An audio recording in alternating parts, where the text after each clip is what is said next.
দিল্লির সরজমিন একটা ওলি শুয়ে আছে, ওনার নাম হলো হযরতে বাকি বিল্লাহ রহমাতুল্লাহ আলাইহি।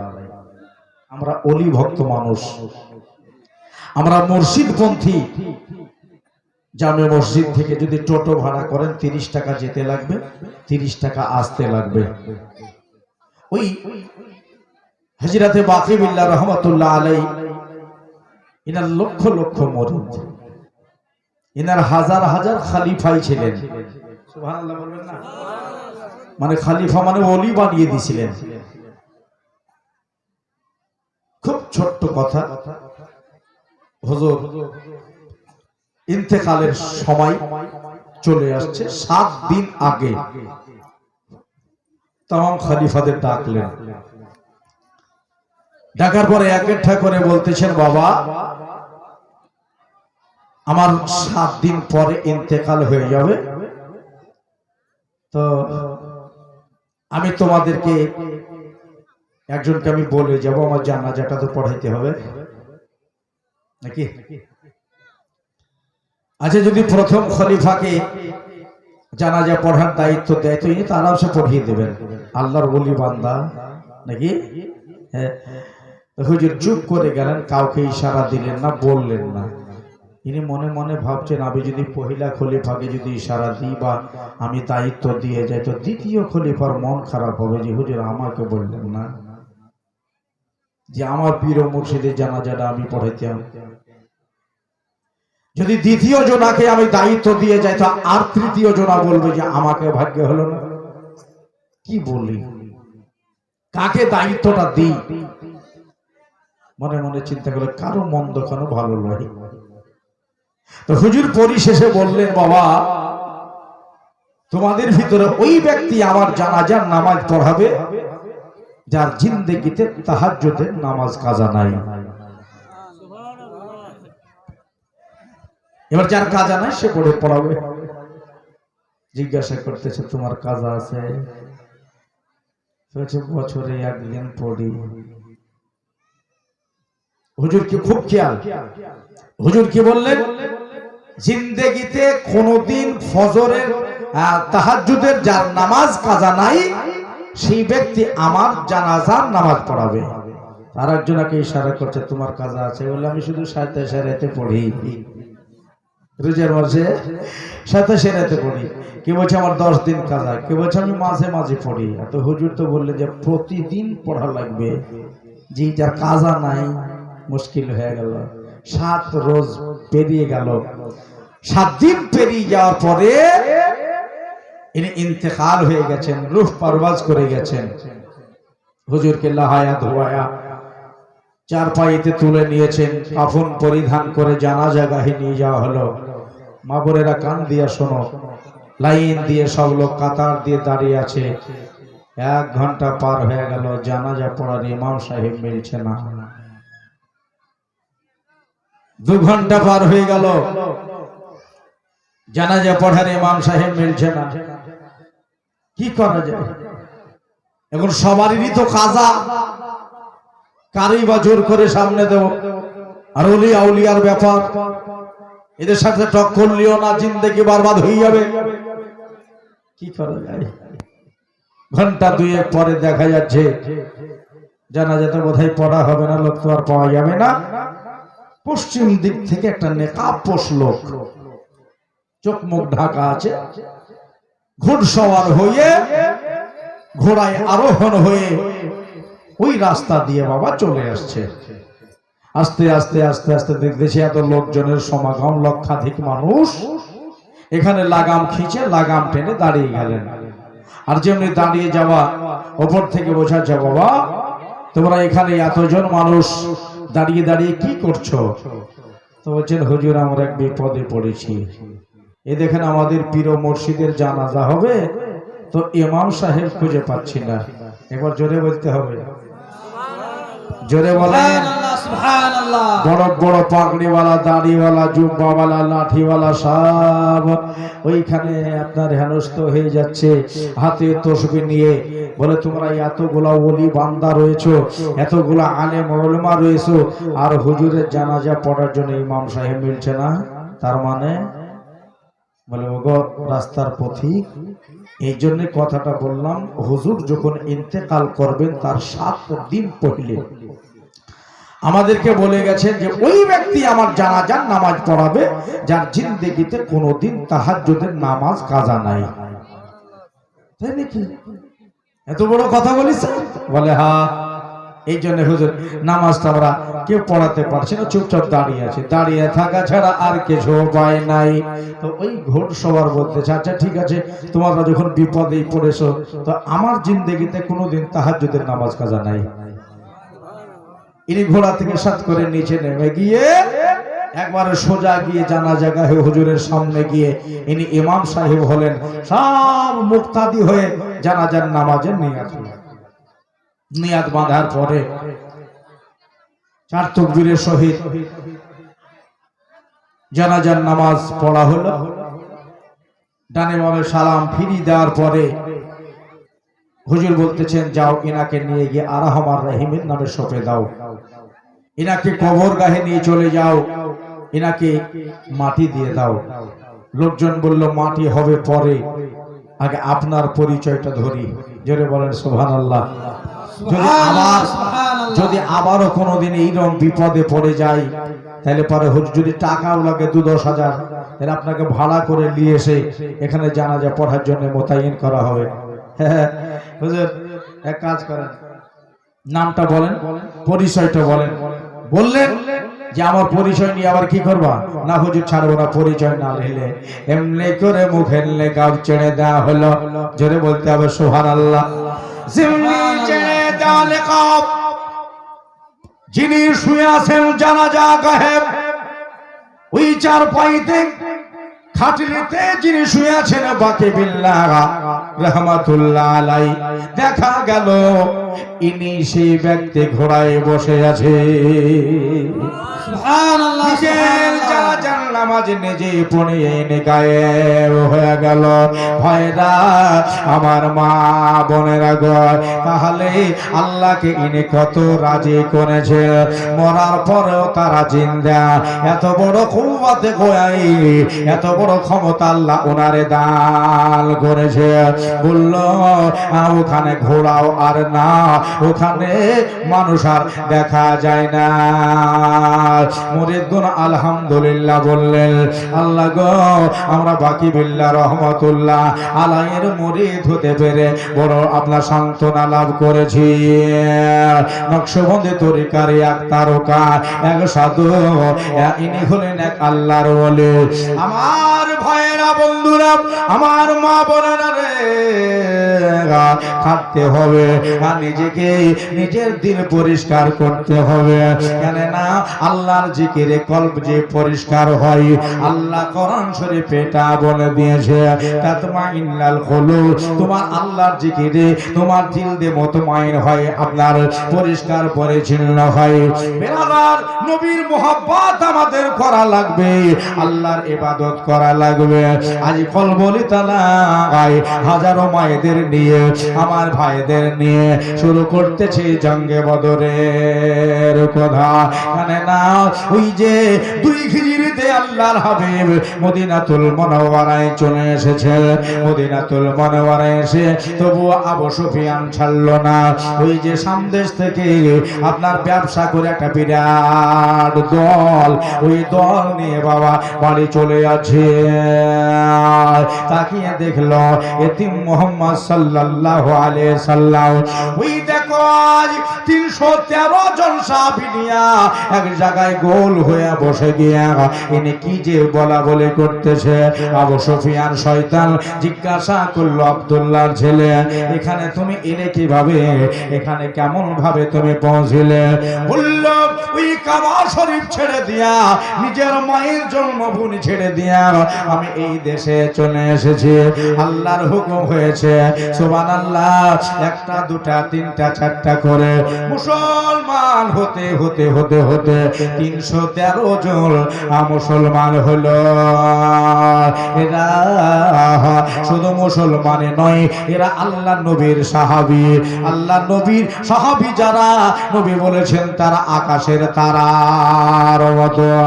এই যে জান্নাতি সাহাবী নিয়ে আমিনার দুলাল, মরুর দুলাল, আমার আব্দুল্লাহর পেয়ারা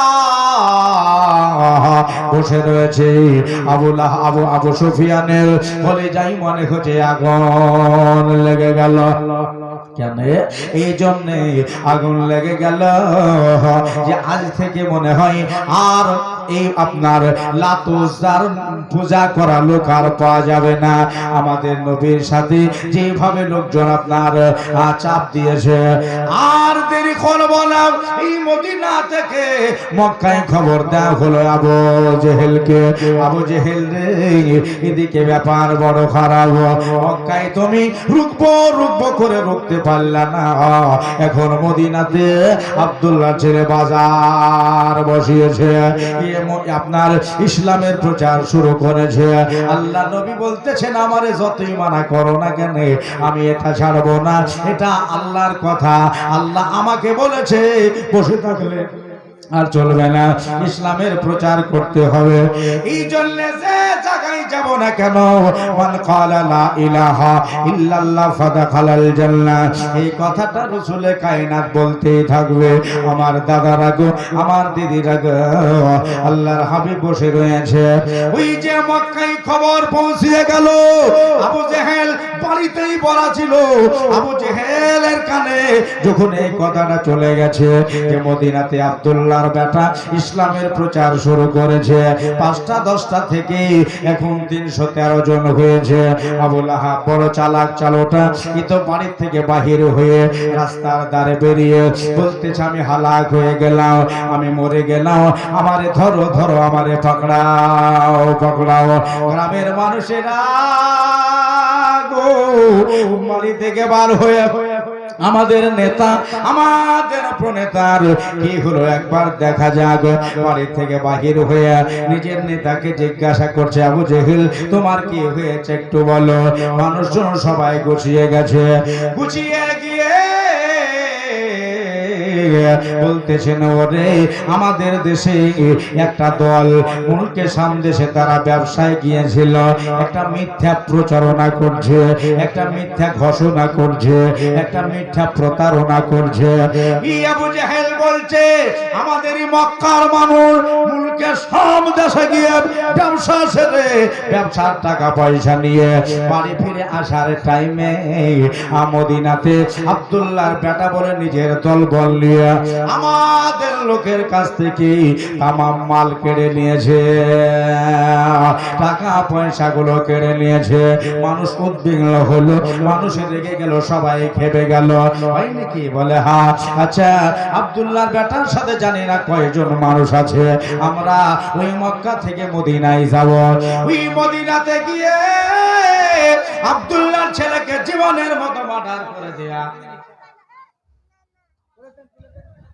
শাইনুল তুমি তাড়াতাড়ি মাদ্রাসার চাবিটা নিয়ে এসো, ঘরের ভিতরে চটি আছে পাড়ে দিতে হবে, মানুষের অসুবিধা হয়েছে, চট আছে চট পাড়তে হবে, তাড়াতাড়ি চাবি নিয়ে এসো। দরুদ শরীফ পড়েন আল্লাহুম্মা জোরে সাল্লি আলা সাইয়্যিদিনা মাওলানা মুহাম্মাদ ওয়া আলা আলি সাইয়্যিদিনা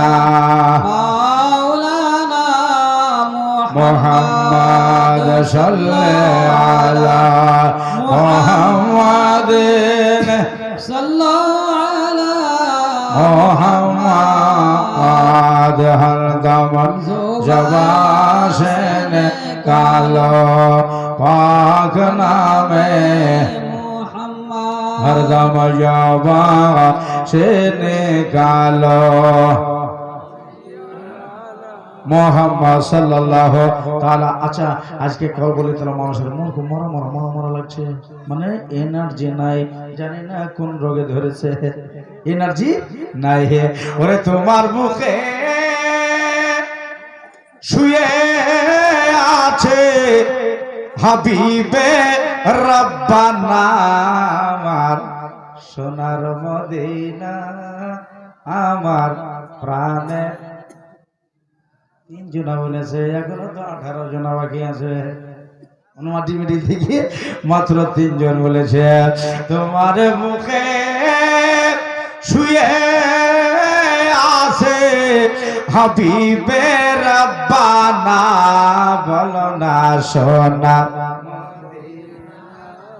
আমার প্রাণের মদিনা আওয়াজটা যেন জোরে আমি পাই আমার সোনা মদিনা আমার প্রাণের কেবল একটু এসেছে লজ্জা লজ্জা ভাব করছে সবই ভেঙে যাবে দয়ার নবী তুই হিজরিতে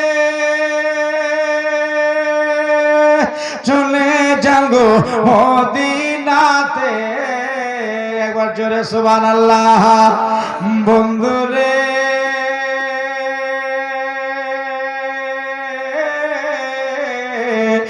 বন্ধুরে দয়ার নবী দুই হিজরিতে চলে যাগো মদিনাতে সঙ্গে তাহার আবু বাকার হলেন রাওয়ানা আমার সোনার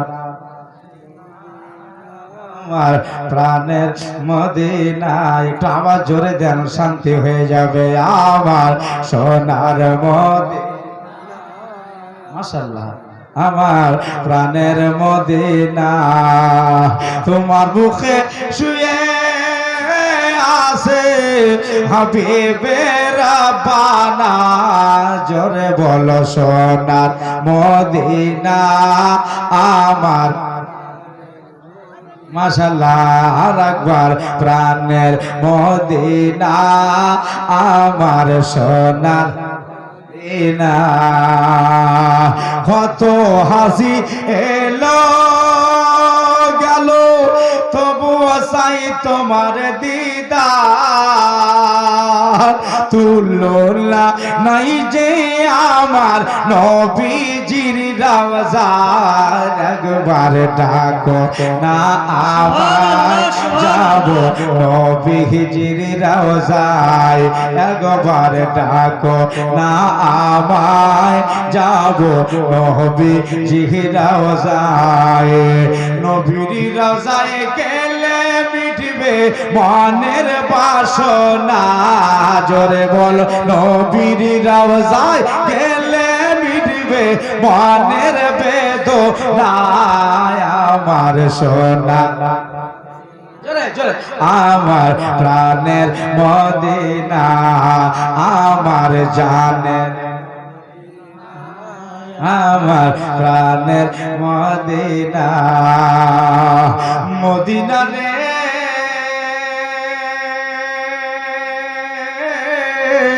ও মদিনা ও মদিনা ধন্য হলো নবীজির পরশ পে ইয়াশরাব থেকে তাই বানহর বানাই নবী জি গিয়ে মদিনার মনের বাসনা কবুল করেছে রব্বানা মদিনার মনের বাসনা রব্বানা ওই মদিনায় যাওয়ার জন্য করলেন ঘোষণা জোরে বলো সোনার মদিনা প্রাণের মদিনা তোমার বুকে শুয়ে আছে হাবিবে রব্বানা আমার সোনার মদিনা প্রাণের মদিনা এমাজউদ্দিন সাহেব 500 টাকা দান করেছে মসজিদ ঘরে আল্লাহর ঘরে আল্লাহ কবুল করো সবাই এটা পায়রা মা আমার দিয়েছে মসজিদে 1000 টাকা আমার ভাইয়া বন্ধুরা মামুনের এইদিকে কানটা দিয়ে শোনো ওই সেই রাসূলুল্লাহর জামানার কথা আজও জিন্দা হয়ে আছে আজও মুমিনের কলবে গেঁথে রয়েছে মুমিন ভুলতে পারে না একবার জোরে বলতে হবে সুবহানাল্লাহ আল্লাহ রাসূল সাল্লাল্লাহু আলাইহি ওয়াসাল্লাম মদিনায়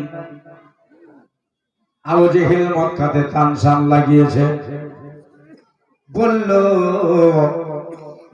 আমাদের লোকের কাছ থেকে মাল কেড়ে নিয়েছে, খুব খেয়াল, টাকা কেড়ে নিয়েছে। আর এই মক্কাতে আমরা কিভাবে চুপচাপ মুখ বন্ধ করে বসে থাকতে পারি?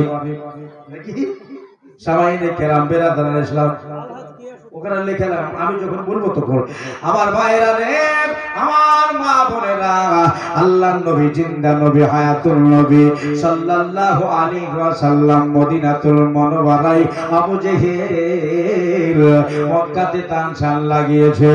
বলল চলো ওই জায়গায় গিয়ে প্রতিশোধ নেব।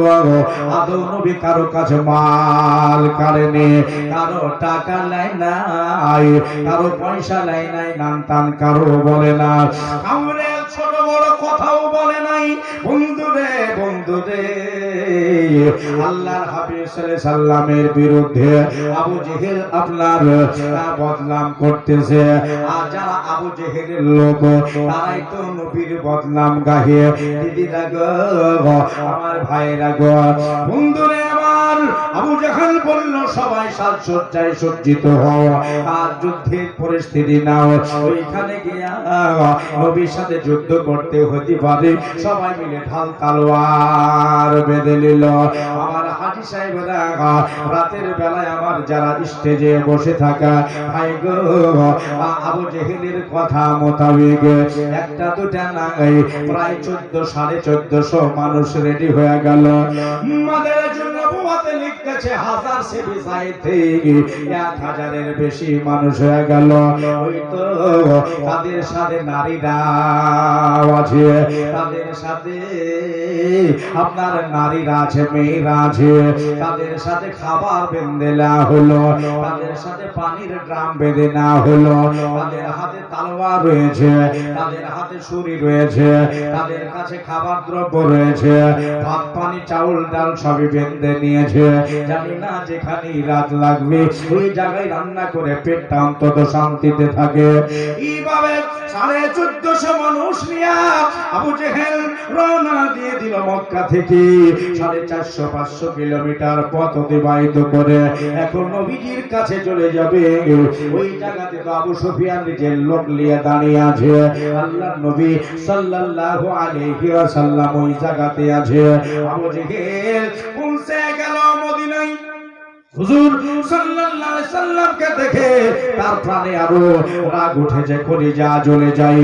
মনে হলো তার দেহে লাল মিরিচ ঢেলে দেওয়া হয়েছে। আবু জেহেল নবীকে দেখে বলতেছেন, মুহাম্মদ সাল্লাল্লাহু আলাইহি ওয়াসাল্লাম এতগুলো মুসলমান কই ফেলা, কোথায় পেছো? বলল আবু জেহেল যারা ঈমানি চোখে আমারে একবার দেখে নিয়েছে তারাই কালেমা পড়ে মুসলমান হয়েছে। যারা বেঈমানি চোখে দেখেছে তারা কোনোদিন আপনার মুসলমান হতে পারবে না। আমি জানি তোমরা জাহান্নামের হকদার হয়ে যাবা। যারা আমার সাথে ঈমান নিয়েছে, আমার হাতে যারা হাত দিয়েছে, তারা কাল কিয়ামতের দিনে জান্নাত পাবে। জোরে বলেন সুবহানাল্লাহ। বন্ধুরে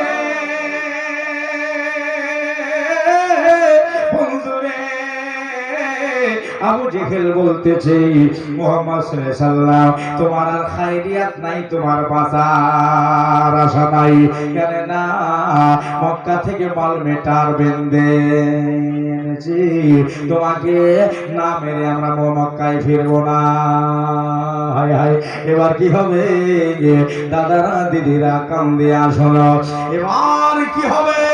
নবীর সাথে তো অত লোকজন নাই যেদের মোকাবিলায় খাড়া হবে, নবীর সাথে অত মানুষ নাই, তীর নাই, তলোয়ার নাই, এদের কাছে অত ঢাল নাই, অস্ত্রদ্রব্য এদের কাছে নাই যে তাদের মোকাবিলায় যাবে।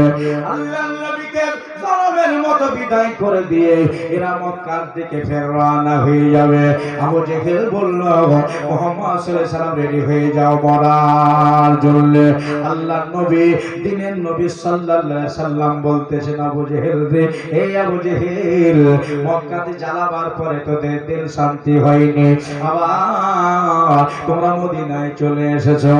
তবে আমি নবী কথা দিচ্ছি এই গলি খুঁচিতে লড়াই করব না, ইসলাম বাঁচাবার জন্য যদি জিহাদের প্রয়োজন হয় জিহাদ করব। বলতে হয় জোরে বলেন সুবহানাল্লাহ। ইসলাম বাঁচাবার জন্য যদি জিহাদের প্রয়োজন হয় আমি জিহাদ করব। তাই বলে দাঁড়িয়ে থেকে আমি ইসলাম ছোট হতে দেব না। রক্তের প্রয়োজন হলে রক্ত দেব, খুনের দরকার হলে খুন দেব, জানের দরকার হলে জান দেব। তাই বলে এমনি দাঁড়িয়ে থেকে ইসলাম গেড়ে যেতে দেব না। মা বোনেরা গো, আমার দরদি নবী বললেন আবু জেহেল রে বড় দেখে জায়গা দাও, যে জায়গাতে শান্তি পারে লড়াই করতে পারি, যে জায়গায় শান্তি রূপে লড়াই চালাতে পারি। ভাইরা আমার বন্ধুরা, আবু জেহেল অট্ট হাসি হেসে ফেলল। আহা মুহাম্মদ সাল্লাল্লাহু আলাইহি সাল্লাম, তোমার তো সাহস কম নাই কেন?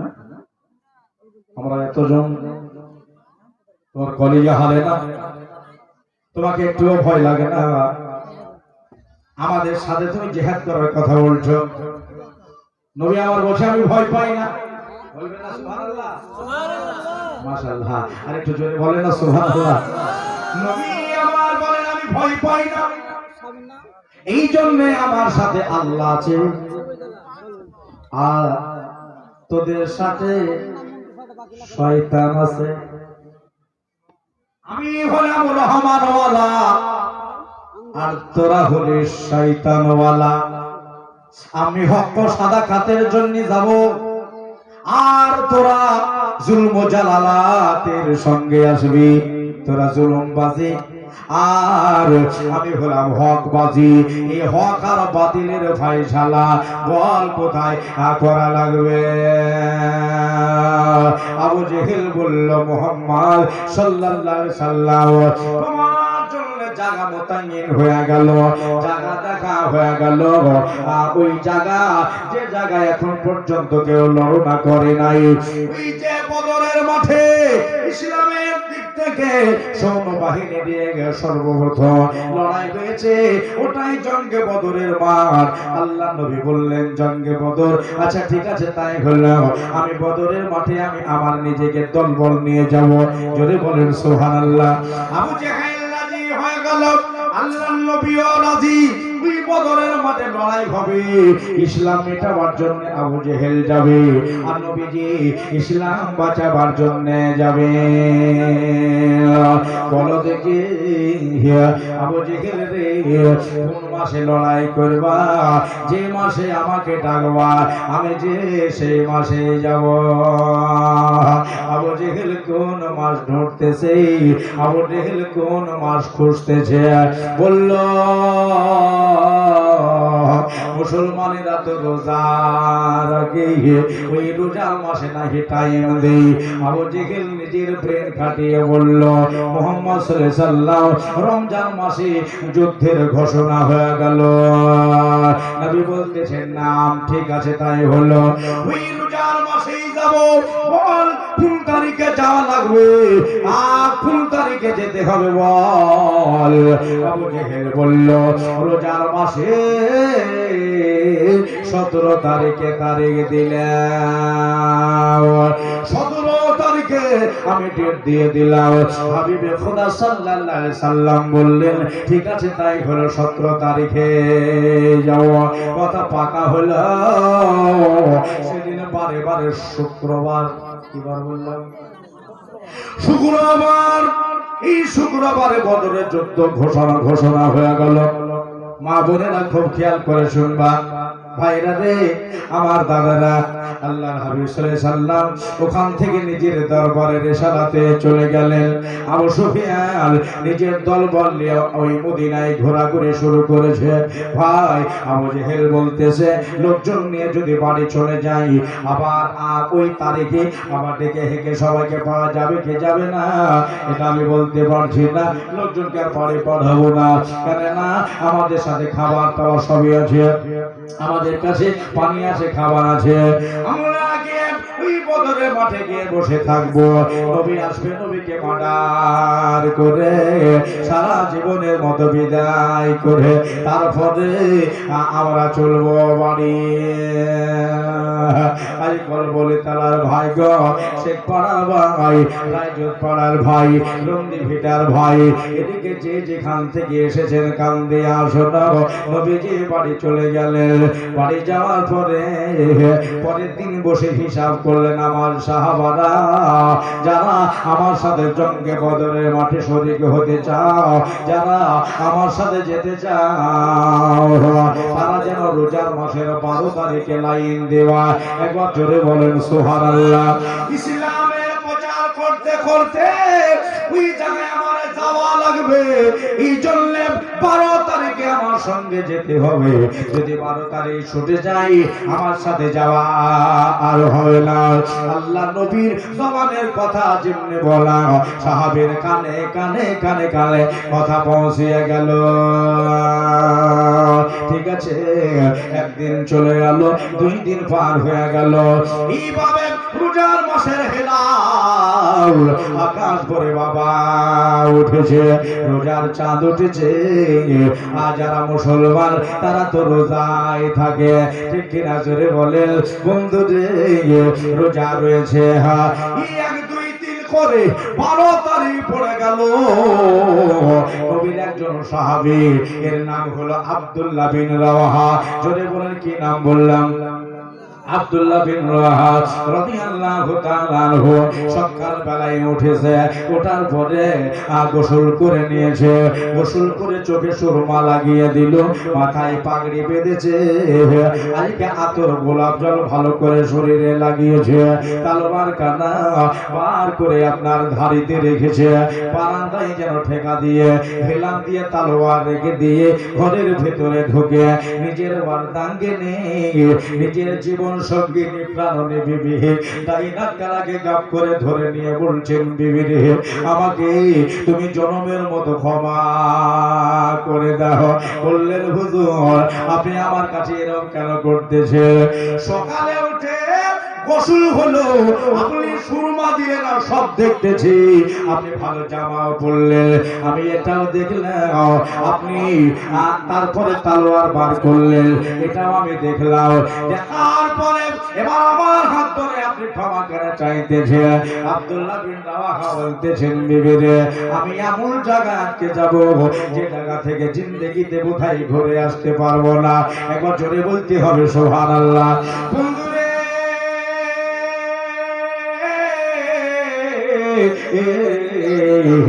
এমন একটা জায়গায় যাব যে জায়গা থেকে আমি জিন্দেগিতে ঘুরে আসবো না। নবীজির সাথে আমি জঙ্গে বদরের মাঠে যাব। আমাদের দিক থেকে 313 জন, আর কাফেরদের দিক থেকে আর 1450 জন মানুষ আসবে। ওদের ঘেরাওয়ে পড়ে যাব, ওদের তীরের নিশানে পড়ে যাব, ওদের তলোয়ারের তলায় পড়ে যাব। জনমের মতো আমারে বিদায় করে দেবে। তোমার জিন্দেগির হুকুম আমি আদা করতে পারলাম না, তোমার জীবনের হক আমি আদা করতে পারলাম না রে বিবি। এই জন্য আমার আব্দুল্লাহ বিন রাওয়াহাকে তুমি মাফ কইরা দিও। বলো ক্ষমা করলা কি না? আব্দুল্লাহ বিন রাওয়াহা বিবি বলতেছেন, প্রাণের স্বামী গো, আপনাকে আমি ক্ষমা করে দিলাম, আর দেরি করবেন না, তাড়াতাড়ি করে নবীজির সাথে চলে যান। তবে আমার দিক থেকে 2টা কথা বলার আছে। বলে কি কথা? 1 নম্বর কথা হলো খুব সাবধানে চলাচল করবেন, নবীজিকে কেউ যেন মারতে না পারে, নবীর আগে পিছে চলবেন, যত তীর মারবে আপনার শরীরে নিক্ষেপটা নিয়ে নেবেন। 2 নম্বর হলো এটা, বলে বিবি কথার বানিয়ে লাভ নাই, আমি চলে যাব, তবে তোমার কিছু যদি চাওয়ার থাকে কান দিয়া শোনো দিদিরা রে, আমার মা বোনেরা ভাইরা, যদি কিছু চাওয়ার থাকে আমার কাছে চাও, আমি তোমাকে দিয়ে পূর্ণ করে দেব। মাওলানা গোলাম মুর্শিদের বিবি হলে সঙ্গে সঙ্গে বলতে, তোমার যা আছে সম্পদ এমন লিখে দাও, বাগান বাগিচা যা আছে, বাড়ি ঘর যা আছে সব লিখে দাও, এমনই তোমার ছাড়বো না। আমার পাঞ্জাবির পিছন ধরে এত জোরে টান মেরে দিত, পাঞ্জাবি জানি না কয় ভাবে টান হয়ে যেত। আব্দুল্লাহ বিবি বলতেছেন, প্রাণের স্বামী গো, আপনার কাছে আমার কিছুই চাওয়া না হয়, তবে একটা জিনিস চাওয়ার আছে। যদি আপনি ঘুরে আসেন, আপনার নাম হবে গাজী সাহেব, আপনাকে যদি কেউ মেরে ফেলে আপনার নাম হবে শহীদ। যদি শহীদ হয়ে যান, কাল কিয়ামতের দিনে আমাকে সঙ্গে লইয়া আল্লাহর জান্নাতে যে এটা চাওয়া ছাড়া আমার আর কিছু চাওয়ার নাই। নবীর নামকে সবসময় ওসা কর, কেন ভাসে একটাই ফেরে নাম। জোরে বলবেন সুবহানাল্লাহ, মাশাআল্লাহ। সবাই বলে রিপিট করলাম চাকর করা যান ভরে গাওয়া অনেকে তো বেঁচে বসেছে সুবহানাল্লাহ বলতে বলবে, কিন্তু সুবহানাল্লাহ কত নাকি আল্লাহই জানে। একবার জোরে বলে সুবহানাল্লাহ। শুধু ভাসে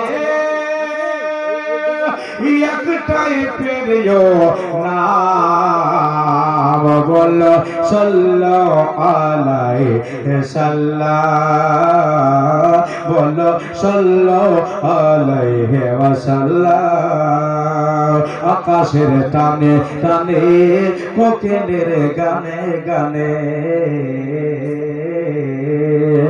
আকাশের টানে টানে কোকিলের গানে গানে, শুধু ভাসি একটাই প্রিয় নাম, বলো সাল্লাল্লাহু আলাইহি সাল্লাম, বলো না সাল্লাল্লাহু আলাইহি সাল্লাম।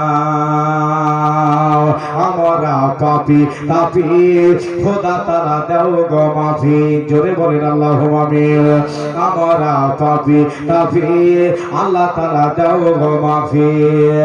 আমরা নবী পাকের যে গোলাম, বলো সাল্লাল্লাহু আলাইহি সাল্লাম, বলো সাল্লাল্লাহু আলাইহি সাল্লাম। যান চলে যান, এটাই কথা আপনার কাছে, যে যদি দুনিয়া ছেড়ে বিদায় হয়ে যেত আমাকে সাথে করে কিন্তু জান্নাতে নিয়ে যেতে হয়। কথা দিলেন। আব্দুল্লাহ বিন রাওয়াহা বলে, বিবি গো, সত্যি যদি শহীদ হয়ে যায় তো তোমাকে ছাড়া আমি জান্নাতে যাব না। ঠিক ঠিক বলে, হ্যাঁ। ওই যে তলোয়ার খাড়া নিয়ে বাড়ি থেকে বেরিয়ে গেলেন আব্দুল্লাহ বিন রাওয়াহা। জানি না বাড়ি ফিরবো কি ফিরবো না। এমনি করে সমস্ত সাহাবীরাই নিজের বিবিকে বলে বলে বাড়ি থেকে বেরিয়ে চলে গিয়া আল্লাহর নবীর দরবারে রিসালাতের সামনে গিয়া লাইন দিয়েছে। একবার আদব সহকারে চুপচাপ লাইন দিয়ে আসে। সবার কাছে কত অস্ত্র নাই, কেউ খালি হাতেও গেছে। জোরে বলেন সুবহানাল্লাহ। কেউ একটা লাঠি নিয়ে গেছে, কেউ তলোয়ার নিয়ে গেছে। এই যে 313 জন মানুষের ভেতরে মাত্র কয়েকটা ঢাল আর কয়েকটা তলোয়ার। সবার কাছে উট ঘোড়া নাই, মাত্র 6টা ঘোড়া আর কয়েকটা উটনি নিয়ে এরা সবাই লাইন দিয়ে দাঁড়িয়ে আছে। কেন না নবীকে আমরা মারতে দেব না। নিজের বেটার চাইতে, বিটির চাইতে, সারা পৃথিবীর চাইতে নবীকে যে আমি বেশি ভালোবাসি। নবী দেখলেন, নবীর বিবিরাকা, নবীর আর সাহাবীরাকে দেখলেন। এবার দেখেন নবীর বিবিরাকে, মা বোনেরা গো, নিজের নিজের স্বামীকে পাঠিয়ে দিয়া রাস্তার ধারে গোল হয়ে দাঁড়িয়ে এক অপরকে আলিঙ্গন করে বলছেন, বলে আমার স্বামীকে আজকে নবীর সাথে পাঠিয়ে দিয়েছি। ওই জায়গা থেকে ঘুরে আসলে নাম হবে গাজী সাহেব, আর যদি কেউ মেরে দেয় আমার নাম হবে আমার স্বামীর নাম হবে শহীদ, আর শহীদ ব্যক্তি বিনা হিসাবে জান্নাত পাবে। আমি তার বিবি, আল্লাহ আমাকেও জান্নাত দিয়ে দিতে পারে, এটা আশা। আর একটা মেয়ে বলছে তাহলে তা আমি আমার স্বামীকে পাঠিয়েছি, আমার স্বামী যদি শহীদ হয় স্বামী যাবে জান্নাতে, কথা মোতাবেক তাহলে বিবি হিসাবে আল্লাহ আমারও জান্নাত দিয়ে দিতে পারে। জোরে বলতে হবে একবার। প্রত্যেক জনার মুখে এই কথা রয়েছে। বুখারী শরীফে একটা কথা লেখা আছে যে বলতেছে ভাই গো, সবাই যখন বলা বলে করতেছে ওই দলের ভিতরে একটা মেয়ে দাঁড়িয়ে আছে, এই মেয়েটার নাম হলো আফারা। কি নাম বললাম? আফারা। এর স্বামী নাই, এরা তার বাবুর স্বামীকে পাঠিয়েছে, আর স্বামী দুনিয়াতেই নাই, ইন্তেকাল হয়ে গেছে। দুইটা ছেলে, একটার বয়স হলো 9 বছর, একটার ছেলের বয়স হলো 10 বছর। একটার নাম হলো মুআজ, একটার নাম হলো মাউজ, দুইটা বেটা। সুবহানাল্লাহ। ইয়া মেয়েটা বলল নিজের স্বামী নবীর কাছে পাঠিয়ে দিয়ে ইয়া জান্নাতের কথা বলা বলে করতেছে রে, আমার স্বামীও যদি থাকতো আমিও মুখটাকে উঁচা করে বলতাম আমিও নবীর কাছে পাঠিয়েছি, আল্লাহ যদি আমার স্বামীকে নিয়ে নাই আমাদেরও জান্নাত দিয়ে দিতে পারে। জোরে বলেন সুবহানাল্লাহ।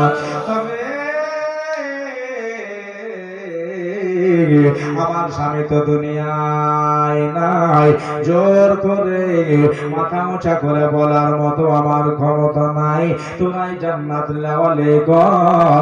আমি বাড়ি চলে গেলাম, বাড়িতে বসে বারান্দায় বসে মা গালে হাত দিয়ে ভাবতেছেন আল্লাহ গো মওলা, সেদিন আমার স্বামীকে তুমি না নিয়ে আজকে যদি নিতে, আজকে নবীর সাথে একটা হাতে লাঠি দিয়া একটা সৈন্য বাহিনী বেড়ে যেত। আল্লাহ সেদিন তুমি কেন নিয়েছিলে?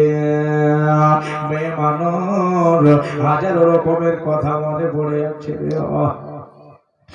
মা দুই চোখের পানি বেরিয়ে গেল, মা জননী কাঁদতেছে, ছেলে দুটা তাকিয়ে তাকিয়ে দেখতেছে না হারে। মা তো এমনি করে কোনোদিন কাঁদে না। আমাদের আব্বা নাই, মাকে মা বলে ডাকি, আব্বার কথা বললে আমাদের মা উত্তর দেয়।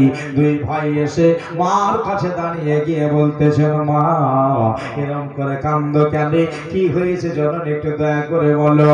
মা বলতেছেন বাবা তোদেরকে বলে আমার লাভ হবে না। ছেলে দুটা বলছেন মা গো বলে যদি লাভ হইয়াই যায়, জোরে বলেন সুবহানাল্লাহ। ছেলে তো মেলা আছে, বললো যদি বলে লাভ হয়ে যায় বলো না দিলের কথাটা, একা একাই কানবা না কথাটা, আমাদের বলবা। মা অবশেষে বলতেছেন বাবা একটু বাইরে গিয়ে সঙ্গা মেয়েগুলা সবাই এক কবর কালিঙ্গন করে বলছে আমার স্বামীকে বদরের মাঠে পাঠালাম নবীর সাথে, শহীদ হয়ে গেলে আল্লাহ আমারও জান্নাত দিয়ে দিতে পারে, স্বামী তো জান্নাতে যাবে। এই কথাটা সবাই বলা বলে করছে। বাবরে তোর তো আব্বা দুনিয়াতে নাই, আর নবীর সাথে আমার পাঠাবার মতো লোক নাই, এই জন্য বসে বসে কাঁদছি। এবার ছেলেগুলাকে দেখেন বাবা, দুই ছেলে বলল মা এটাই কেস, তাহলে তুমি চোখের পানি মুছে নাও। বলবে না সুবহানাল্লাহ? সুবহানাল্লাহ সুবহানাল্লাহ। কেন? এই জন্য চোখের পানি মুছে নাও। আমার আব্বা থাকলে বদরের মাঠে গিয়ে একটা জান দিত। তোমার কথা দিলাম বাবার বদলে আমরা দুই ভাই গিয়ে বদরের মাঠে দুইটা জান দিব। সুবহানাল্লাহ সুবহানাল্লাহ। ছেলে দেখছে 9 বছর বয়স, 10 বছরের ছেলে। বাবা এক্সাম দিত, আমরা 2 ভাই গিয়া 2টা জাম দেব, তুমি ওঠবার তাড়াতাড়ি আমাদের রেডি করে দাও, জানি না নূরের নবী হয়তো চলে যেতে পারে। বাবা তোদেরকে যে নবী নিয়ে যাবে না, বাচ্চা ছেলে, হ্যাঁ বাচ্চা ছেলেকে কি নিয়ে যায়? নিয়ে যাবে না। ছেলে দুটা বলতেছে না মাগো তুমি আগে রাজি হও, পরে নবীকে রাজি করব। জোরে বলে দেখো মা, তুমি আগে রাজি হয়ে যাও। মা জননীকে রাজি করে নিলে, রাজি করে নেওয়ার পরে ছেলে দুটাকে আপনার শরীরে হাত বোলাইয়া গোসল দিয়া এদের জামা কাপড় পরনে লাগিয়ে দিয়ে এদের মাথায় বাবা টুপি মাথায় দিয়া হাতে 2টা ছোট ছোট তালোয়ার দিলে, তালোয়ার দিয়া বলতেছে বাবা একটা কথা শোন, তোর মায়ের দিকে তাকা, তোর মার জবানের দিকে তাকা। 2টা ছেলে মার দিকে তাকাচ্ছে। কি বলবো মাগো, আজকে বদরের মাঠের সৈন্য বাহিনী, আজকে নবীর সাথে যাত্রা করার বাহিনী, আজকে সাহাবায়ে কেরামের সাথে যুদ্ধের মাঠে যাওয়ার জন্য রেডি হয়ে গেছে। এই টুকু তালোয়ার নিয়ে 2 ছেলে দাঁড়িয়ে রয়েছে। বলতেছেন মুআজ, আমি তোদের 2 ভাইকে আল্লাহ রাহে আমি দান করে দিলাম। জোরে বলতে হবে সুবহানাল্লাহ। 2 ভাইকে আল্লাহ রাহে আমি দান করে দিলাম। ছেলে দুটার চোখে সুরমা দিয়া বলছে বাবা এবার যাও সোনামণি রে, নবীর সাথে করে বদরের মাঠে চলে বাচ্চা ছেলে দুটা মার কদমে শেষবারের মতো হাত দিয়া চুমু খেয়ে লিহা, মা গো আমাদের জন্য দোয়া করো, আমরা যেন সহি সালামতে বদরে শহীদ হতে পারি। 2 ছেলে মাকে সালাম দিয়া চলতে লাগলো। চলে যায় 10-20 ধাপ রাস্তা এগিয়ে গেল। এইভাবে এগিয়ে গিয়ে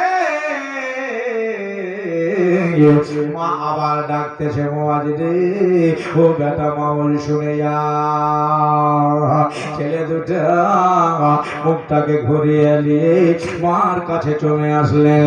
আসার পরে বলছেন মাগো তোমার কি মনে নাই যে দান করা জিনিসের উপরে লালচ করতে নাই? ঠিক কিনা জোরে বলেন। দেখবেন 1 গ্লাস চাল নিয়েছে মায়েরা, এখন 3-4 জনাকে ভিক্ষা দিবে। সকাল বেলায় একটা মিষ্টিন এসেছে, হয়তো এতগুলো দিল, আবার রেখেছে আবার দিবে। আচ্ছা প্রথমে কোন মিষ্টিনের ঝোলায় যদি অল্প চাল ঢালতে গিয়া গোটায় গিলাসের চালগুলা পড়ে যায়, আর কি মা ঘুরিয়ে চাহে নাকি কারো বিবি, কারো বহু, কারো বেটি ঘুরিয়ে চায় না? মায়টাই মনে করে যে যখন মিষ্টিনের ঝোলায় ঢুকে গেছে আমার আল্লাহ রাহে দান হয়ে গেছে। ঠিক কিনা জোরে বলেন। মানে ও মা তোমার কি জানা নাই যে আল্লাহ রাহে যে জিনিসটা দান করে দেওয়া হয় ঘুরিয়ে আর লালচ করতে হয় না? তুমি না বললে যে তোদের 2 ভাইকে আল্লাহ রাহে দান করে দিলাম, তাহলে ঘুরে আবার কেন ডাকলে? মা জননের বাড়ি ফাঁকা হয়ে যাচ্ছে। দরদি ভাইরা, আমার মা বোনেরা গো, মা এই সিনাটাকে আপনার চুর চুর করে ফেলেছে। বলল মুআজ বেটা মাউরি রে, আমি মানা করব না, আমি তোদেরকে রেখে দেওয়ার জন্য ডাকি না, এই জন্য ডাকলাম। শেষবারের মতো তোর মায়ের বুকে একবার লেগে যা, মার বুক কান ঠান্ডা করে দে রে বাবা। মায়ের সিনা ঠান্ডা করে তোমরা চলে যাও। মায়ের বুকে 2 ভাই লেগে গেল। মা জননী 2 ছেলেকেই চেপে ধরেছে। আমার কাছ থেকে 2 ছেলে ছুটে গেল। ছোটার পরে মা বলতেছেন বাবা মুআজ আর মাউল শোন বাবা, যাবার টাইম আমি একটা কথা বলি, তোরা দুই ভাই আমার বাড়ি আর কোনোদিন ঘুরে আসবি না রে। যা তোরা চলে যা, আমার বাড়িতে আর ফিরে আসবি না। দুই ছেলে বলল, বাবা তোমাকে কথা দিলাম যে আর যদি নবীর সাথে নিয়ে যায় ভালোই হবে, আর যদি সাথে না নিয়ে যাই মদিনার গলিতে গলিতে কেঁদে বেড়াবো। তাই বলে তোমাকে কাঁদাতে আসবো না। একবার জোরে বলতে হবে সুবহানাল্লাহ। জি, তোমাকে কাঁদাতে আসবো না। আর কদমে সালাম দিয়ে চললেন বাবা নবীর দরবারে। নবী উঠবো মনোভাব নিয়েছে। হঠাৎ করে এই দুই ছেলে গিয়ে দাঁড়িয়ে গেল। আসসালামু আলাইকা ইয়া রাসূলুল্লাহ, আসসালাতু ওয়াসসালামু আলাইকা ইয়া হাবিবাল্লাহ। দুই ছেলের সালামের জবাব নিয়ে আল্লাহর নবী সাল্লাল্লাহু আলাইহি সাল্লাম বললেন, ইয়া সাবিয়ু সাহাওলা, বাচ্চারে আমার দরবারে বসে যাও। আর কি চাওয়ার জন্য এসেছো? আমার দরবারে ফতোয়া ফারেজ নেওয়ার জন্য এসেছো? আমার কাছে কিছু খাবারের জন্য এসেছো? সুবহানাল্লাহ। দুইটা ছেলে বললেন, হুজুর আপনার কাছে খাবার আমাদের সময় নাই, আমরা কিছু চাওয়ার জন্য আসি নাই, আপনার কাছে মশলা মশাইল নেব না। নূরের নবী গো, জিন্দা নবী গো, শুনলাম বদরের মাঠে যাচ্ছেন, আমার বাপ দুনিয়াতে নাই, আমার আব্বা দুনিয়াতে নাই, তাই বাবার কাজ উঠাবার জন্য মায়ের চোখের পানি মুছিয়ে দিয়ে বদরের মাঠে দুই ভাই শহীদ হতে এসেছি। একবার জোরে বলতে হবে সুবহানাল্লাহ। সুবহানাল্লাহ, সুবহানাল্লাহ। শহীদ হতে এসেছি। নবীজি আমার তাকিয়ে দেখে দুই স্বামীকে, দুই ছোট্ট বাচ্চাকে বলছে, বাবা তোরা বাচ্চা ছেলে এখন নিয়ে গেলে হবে না, তোমাদেরকে অন্য টাইমে নিয়ে যাব। নূরের নবী সাল্লাল্লাহু আলাইহি সাল্লাম বললেন, বাবা যা তোরা বাড়ি চলে যা, মায়ের বুকে চলে যাতে। ছেলে দুটা জুড়হাত করে দাঁড়িয়ে গেছে, নবী গো আমার মাকে বলে এসেছি যদি নবী নিয়ে যাই ভালোই হবে, আর যদি নবীজি না নিয়ে যাই ওই মদিনার গলিতে গলিতে কেঁদে বেড়াবো। তাই বলে তোমাকে আর কাঁদাতে আসবো না, হুজুর নিয়ে যেতে হবে। নবীজি নিয়ে যাবেন না আর এরা ছেড়বে না। নবী আবার বলেন, বাবা বাড়ি যাও, পাগলামো কইরো না। বলছেন, হুজুর আপনি না রাহমাতাল লিল আলামিন, আপনার তো রহমতের শেষ নাই, আমাদের কেন নিয়ে যাবেন না? নবী দেখলেন এরা যাবে, ছাড়বে না। হুজুর বলতেছেন, যা তোরা বাইরে যা, এখন তোমাদের নাম ধরা হবে, ফিতা দিয়া নাম ধরবে রে বাবা। দুটা ছেলে বার হয়ে গেল, বাইর হয়ে গিয়ে এবারে ফিতা দিয়া নাম ধরা হয়েছে বড়টাকে, বড়টা লাপে হয়ে গেল। জোরে বলেন সুবহানাল্লাহ। নবী বলেছে যদি নাপে হয়ে যাও তাহলে নিব, আর যদি নাপে না হও তাহলে কিন্তু নিব না। ওই বড়টা ঢুকে গেল লাইনে, এবার ছোটটার নাপ ধরা হয়েছে, ছোটটা লাপে ফেল হয়ে গেল। যেমনি নাপে ফেল হয়ে যাওয়া, আর সাহাবী বলতেছেন, বাবু তুই বাড়ি চলে যা, তুমি নাপে হও নাই। কত বড় আদর। ছোট ছেলেটা বলতেছেন, সাহাবী চাচা গো আপনি নবীকে বলে দিন না যে আমি নাপে বুঝি নাই, আমাকে লোক করে দলে ভরে দেন, আমাদের জোড়া ভেঙে দিন না, আমাদের জোড়াতে খালাল দিয়েন না। সাহাবী বলতেছেন, বাবু রে নবীজির কাছে লোকা চললে চলে না, নবীজির কাছে ছোপাছুপি চলে না। নবী যেমন আগে দেখতে পায়, নবী তেমনি পিছে দেখতে পাল, নবী যেমন ডানে দেখতে পাল, নবী তেমনি বামে দেখতে পাল।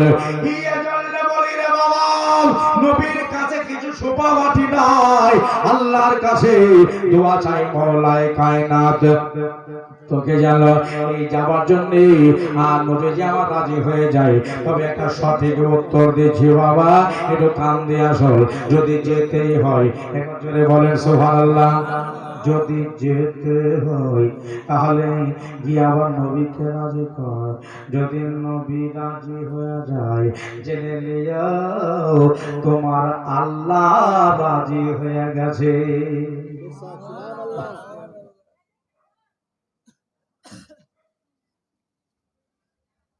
আচ্ছা ঠিকই বলেছে, নবীর কাছে যাই, যদি রাজি হয়ে যায় আবার আস্তে আস্তে করে গিয়ে নবীজি পাখানাকে ধরে বলতেছেন ইয়া রাসূলুল্লাহ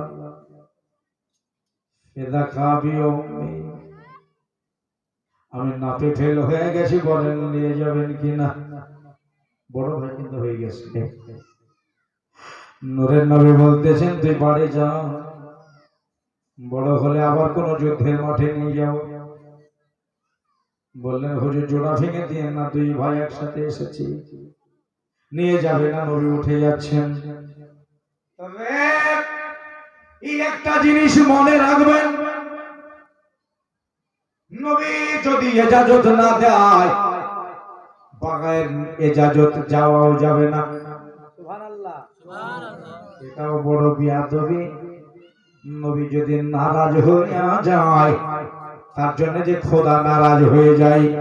এবার উঠে যাচ্ছে 313 জন মানুষের লাইন দিয়ে যাবে বদরের মাঠে।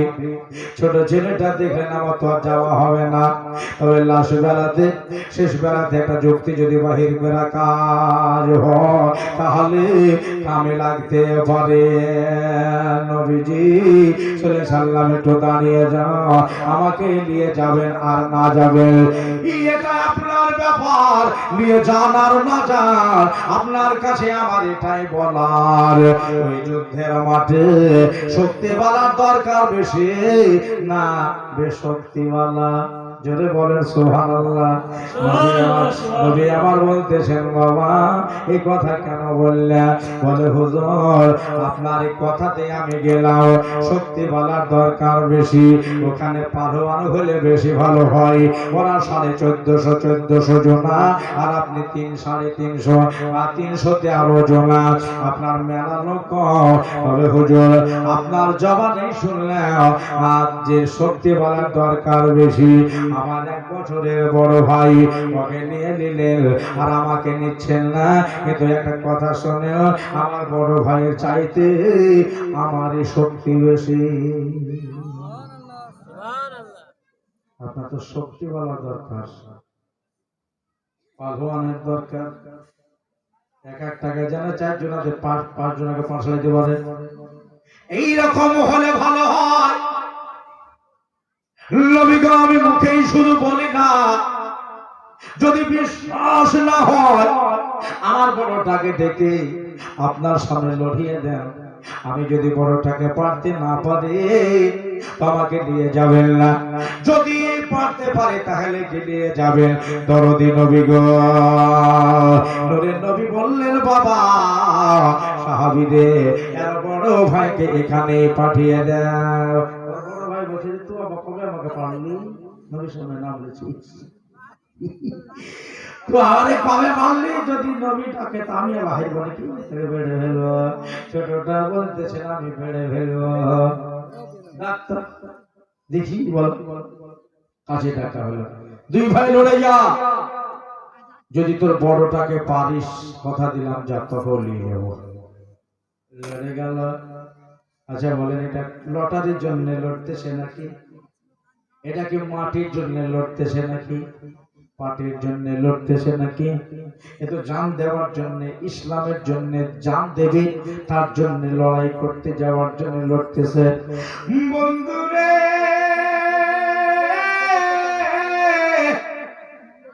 দুই ভাই লড়ে গেল, পাশিরা পাশিরি চলছে। ছোটটা তো পারবে না, লড়াই চলতে চলবে।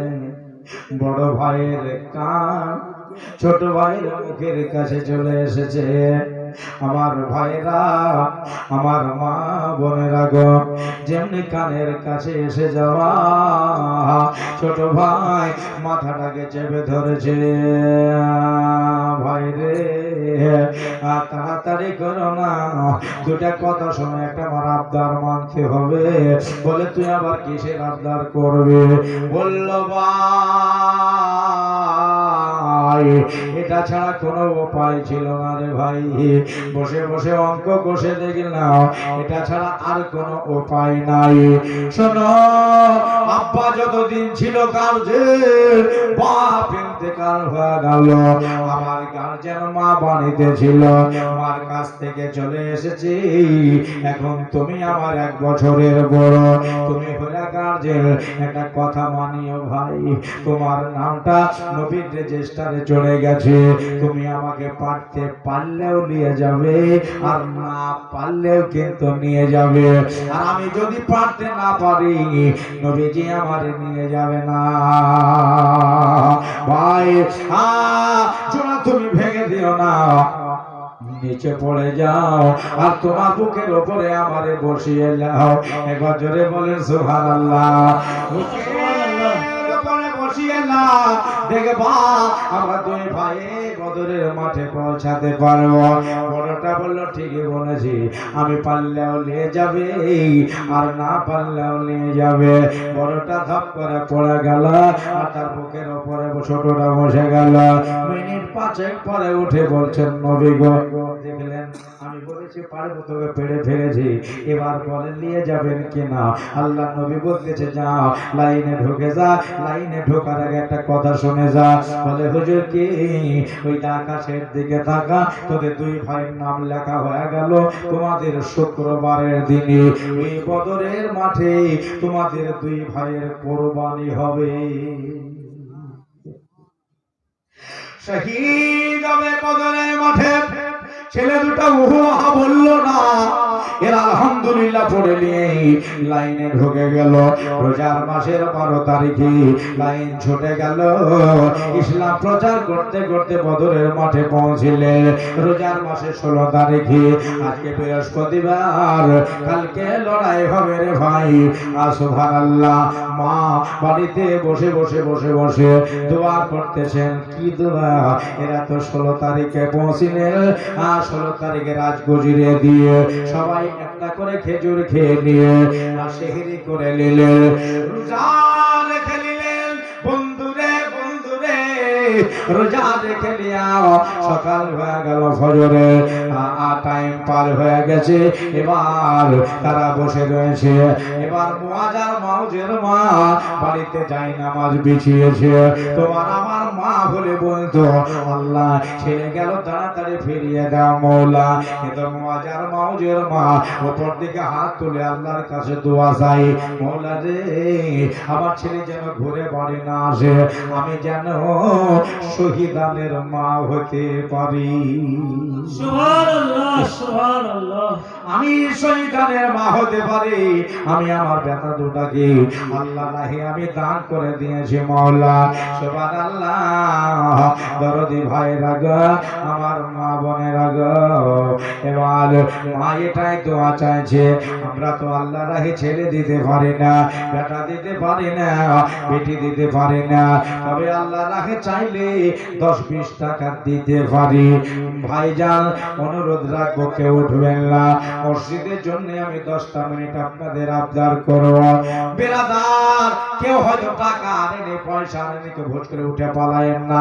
বসে বসে দেখেন আজ এই করোনা মহামারীর পরে বলবলি তালাই এক বিরাট মহতি সভা, মা বোনেরা ভাইদের হুজুম লেগেছে, স্টেজ ভরালো, একটাও জায়গা বাকি নাই, পেছে ভাইরা দাঁড়িয়ে আছে। ভাই রে, আপনাদের দেশের জিনিস, আপনাদের দশের জিনিস, আল্লাহর ঘর মসজিদ, এই মসজিদ আর তার ঘর নাই খোদার ঘর। এই খোদার ঘরের জন্য একজন ব্যক্তি মাত্র 5,000 টাকা দেওয়ার মতো আছে কিনা? মাত্র একজন। এতগুলো ভাই আছেন, এতগুলো বাবা আছেন, বল বলে তারা আমি জানি সব দানি লোক আছে। মা বোনের আগো আপনারাও রেডি হয়ে যান দেওয়ার জন্য 500, 1000, 2000।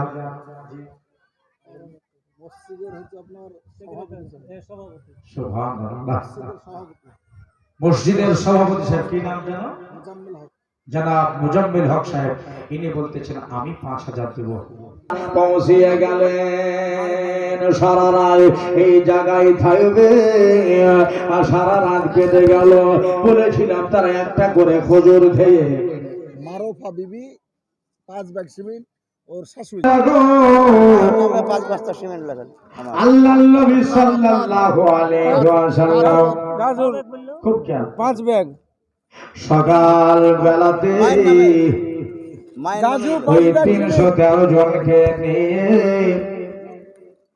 ইয়া গর উপরে হাত তুলে দোয়া করলেন। হুজুর হুজুর জি গাজু মায়ের নামে 5 ব্যাগ সিমেন্ট। নজরুল ইসলাম গাজু মায়ের নামে 5 ব্যাগ সিমেন্ট। বোনেরা, দিদিরা, দাদারা, নবীজি আমার দোয়া করলেন। আর দোয়া করার পরে একটা কথা সাহাবীদের বললেন, ওগো আমার সাহাবারা, আমি যতক্ষণ না বলবো তোমরা আগে কে হয়ে যাবে না। ওই দেখো ওদিকে 1450 তলোয়ার ওপর দিকে জেড়ে লাহারাচ্ছে, ওপর দিকে আপনার চমকাচ্ছে। এই তলোয়ার দিয়ে আপনার ইসলামকে মুছে দেবে, ইসলাম মিটিয়ে দিবে, আর ইসলামকে জনমের মতো খতম করে দিয়ে তারপরে আবু জেহেল মক্কায় যাবে। এটাই অন্যায়। এখন আবু জেহেলই থাকছে কি থাকছে না? এই জায়গাটা ফাঁকা হয়ে গেছে, একটু জি হ্যাঁ, ওয়াজ করলে তো একটু আসতেই হয়। দান তো প্রায় সবাই করে দিয়েছেন। ভাই একটু আগিয়ে দিয়ে চলে আসেন না, একটু আগিয়ে আসেন। দরদি ভাই পিছনে যারা করে ছেটি বসে আছেন একটু আগিয়ে আসেন। কথা মানতে হয়, আলেম ওলামা যখন ডাকবে, ইসলামের জন্য ডাক দেবে, একটু আগিয়ে আসেন। চলে আসেন ভাই, মাশাআল্লাহ। একবার আগিয়ে চলে আসেন, সামনে চলে আসেন, ফাঁকা টাকা পূরণ করে নেন। আরো বক্তা আছে, ওনাদের ওয়াজ শুনতে হবে। আমারও প্রায় 3 ঘন্টা হতে চলে, 2-10 মিনিট বাকি যাবে। দোস্ত বুজুর্গ আমার, ভাইরা আমার, দিদিরা, দাদারা, জি আসেন, সামনে সামনে চলে আসেন। যিনি আমার পেছনে আছেন চট করে চলে আসেন। সুবহানাল্লাহ, সুবহানাল্লাহ। নবী আমার, খুব খেয়াল করে শুনবেন, নবী আমার বলতেছেন আমি যতক্ষণ অর্ডার না দেব আগে তোমরা কেউ যাবে না। আমাকে যতই গালি গালাজ করো, আমাকে যতই তারা নাম টান করে বলবি, তোমরা চুপচাপ করে বসে বসে শুনবা। সবাই বসে আছি, 313 জন মানুষ, ওই দিকে 1450 জন। সূর্য উঠে গেল। এই সূর্য ওঠার পরে হঠাৎ করে দেখা গেল ওই দল থেকে, মানে কাফেরদের দল থেকে 3 জন বেরিয়ে এলো। কে কে এলো? একটা হলো জি ওয়ালিদ, ওয়ালিদের বেটা, ওয়ালিদের বাপ হলো উতবা, উতবা আর ওয়ালিদ 2 আপন বাপ বেটা। আর একটা কাফের যার নাম হলো সাইবা। এই 3 জনা কাছে চলে আসার পরে ফিল্ডের মাঝখানে দাঁড়িয়ে দাঁড়িয়ে আমার আমেনা আর বেটা গো, আমার আব্দুল্লাহর ছেলে গো, যাকে তৈরি না করলে দুনিয়া হইতো না, আসমান জমিন হইতো না, আল্লাহ পাকের রবিয়াতের এজাহার হইতো না, ওই নবীকে আমার গালি দিতেছে, নামটা ধরে গালি গালাজ করছে। নবী কাল দিয়ে শুনছে, আমাকে গালি দিচ্ছে। আর সাহাবীর মল, আর নবীর ফাঁসি একজন সাহাবী ছিল, আর তার নাম হলো আব্দুল্লাহ বিন রাওয়াহা। আব্দুল্লাহ বিন রাওয়াহা বলছে যে হুজুর, একজন সাহাবীর নাম ছিল হযরতে ইবনে মাসউদ, জোরে বলেন সুবহানাল্লাহ। ইবনে মাসউদ দাঁড়িয়ে, আর কিতাবের নাম হলো খুতবায়ে নাইমে খুতবা, দ্বিতীয় খণ্ড। এই কিতাবে লিখতেছেন এক সাহাবীর নাম ছিল হযরত হুযায়ফা। আবু হুযায়ফা বললেন, নবীজির কাছে বসে আছি আমি, আর আমার কানে নবীজিকে গালি দিবে এই আওয়াজ শোনা যাচ্ছে। আল্লাহর হাবিবকে আমি বললাম জোরহাত করে, ইয়া রাসূলুল্লাহ, ইয়া নবী আল্লাহ, নবী গো, আমাকে একবার হুকুম দেওয়া হোক, আমি শুধু তাদের কাছে যাব, আর যাওয়ার পরে আমি শুধু 3টা লাশ মাটিতে ফেলিয়ে দিয়ে আপনার কাছে চলে আসবো হুজুর। দোস্ত হুজুর করে আমার ওই যে 3 লাশকে জনমের মতো বিদায় করে দিয়ে আমি চলে আসবো। ইয়া রাসূলুল্লাহ, ইয়া হাবিবাল্লাহ, আমাকে যাওয়ার অনুমতি দেন। আমার প্রাণে সইছে না, আমার নবীকে গালিগালাজ করছে, আমার নবীকে নাম টান করে বলছে, আমি কে সইতে পারি? নূরের নবী বলতেছেন, আবু হুযায়ফা চুপচাপ করে বসে থাকো, যতক্ষণ আমি অর্ডার না দেব আগে কেউই যাবে না। জোরে বলেন সুবহানাল্লাহ। নূরের নবী বললেন, পাঠাবো, আমার দিক থেকে লোক যাবে। হুজুর আকরাম সাল্লাল্লাহু আলাইহি ওয়াসাল্লাম বললেন, কই রে? 9 বছরের ছেলেটা মাউজ, যার নাম, জোরে বলেন সুবহানাল্লাহ। যেমনি বলেছেন মাউজ যার নাম, সঙ্গে সঙ্গে ছোট্ট তালোয়ার খানা নিয়ে আমার নবীজির কাছে হাজির হয়ে গেছে। লব্বাইক ওয়া সাদাইক ইয়া রাসূলুল্লাহ। নবীজি আমার বলতেছেন, মাউল, এবার তোমাকে যেতে হবে যুদ্ধের মাঠে। ইনি বলতেছেন, ইয়া রাসূলুল্লাহ, ইয়া হাবিবাল্লাহ, আমি যাবার জন্যই তো এসেছি। আল্লাহ নবী গো, আমাকে যে নাম ধরে ডেকেছেন, আমার কত আজ খুশি, আমার দিল ভরে গেছে। আমি এটাই ভাবছিলাম যুদ্ধের মাঠে বোধহয় আমরা চান্স পাবো না, কিন্তু আমার জান ভরে গেছে। ইয়া রাসূলুল্লাহ, ইয়া নবী আল্লাহ, হুজুর আমি যাব। নবী আমার বলতেছে, তুমি একাই গেলে হবে না, ওরা যেমন 3 জন আছে তোমারাও 3 জনাই যাওয়া। ঠিক আছে হুজুর, নাম বলে দেন কে কে যাবে? নবী বলতেছে, আব্দুল্লাহ বিন রাওয়াহা যাবে, আর হযরতে আওফ যাবে। জোরে সুবহানাল্লাহ। 3 জনা রেডি হয়ে গেল। হযরতে আব্দুল্লাহ বিন রাওয়াহা, হযরতে আওফ, আর ওই 9 বছরের ছেলে নাম যার মাউজ। 3 জনা মিলে নবীকে সালাম করে ওদের 3 জনার মোকাবেলা হবে। বন্ধু গো, আমার ভাইরা গো, আমার মা বোনেরা, 3 জনা যেমনি এগিয়ে গেছে, ওয়ালিদ যার নাম, ওই 3 জনার ভিতরে কাফের 3 জনা দাঁড়িয়ে আছে। ও তোমার বেটা এই ওয়ালিদ বলতেছে, এইটুকু রাখালের সাথে যুদ্ধ করবে কে? আমি বাচ্চা ছেলে আসছে, আমার তো একটা নাম গাম আছে, ছোট ছেলের সাথে যদি যুদ্ধ করি আমার একটা বদনাম হয়ে যাবে। এই রাখালের সাথে যুদ্ধ করবে কে? আলী মুর্তজার কিন্তু লোম খাড়া হয়ে গেছে। আলী বলতেছেন, ও 3 জনা, আব্দুল্লাহ বিন রাওয়াহা, হযরতে আওফ আর হযরতে মুআজ, তোমরা 3 জনাই ঘুরে এসো। রাখাল বলা, না ঘুচি আমার দাও নাই, নবী আমাকে শিরে খোদা টাইটেল দিয়েছে। যদি বলেন সুবহানাল্লাহ। বন্ধুরে ভাইরা রে, আমার বাবরেরা, 3 জনা ঘুরে এলো। নবীজিকে ডাক দিয়া বলছে, ইয়া রাসূলুল্লাহ, ইয়া নবী আল্লাহ, নবী গো, হুজুর আমাকে যাওয়ার অর্ডার দেন। নবী বলতেছেন, আলী তোমাকে যাওয়ার 500 টাকা নগদ আর 4,500 টাকা আপনার, আর 5,000 টাকা 3 মাসের মধ্যে দিয়ে দিবে মাইনরদের জামাই। মা বোনেরা, দরদি পয়গম্বর সাল্লাল্লাহু আলাইহি সাল্লাম বলছেন, আলী তুমি যাবে। সুবহানাল্লাহ, সুবহানাল্লাহ, জোরে বলেন একবার সুবহানাল্লাহ। নবী আমার বলছেন, আমি যখন মুখ থেকে 3 বার হয়ে গেছে, তিনজনা মিলে যেতে হবে। হুজুর নাম বলে দেন। নবী বলতেছেন আমার চাচা যাবে আমির হামজা, ঠিক আছে, দুজন হইল। আর একজন কে যাবে নামটা বলে দেন। জি নবী বললেন ঠিক আছে আমি নাম বলে দিচ্ছি। আর একজন সাহাবী আমার নাম হচ্ছে হযরতে ওবাইদা। পাড়ার নামটা আমাকে জিজ্ঞাসা করে না। কি নাম?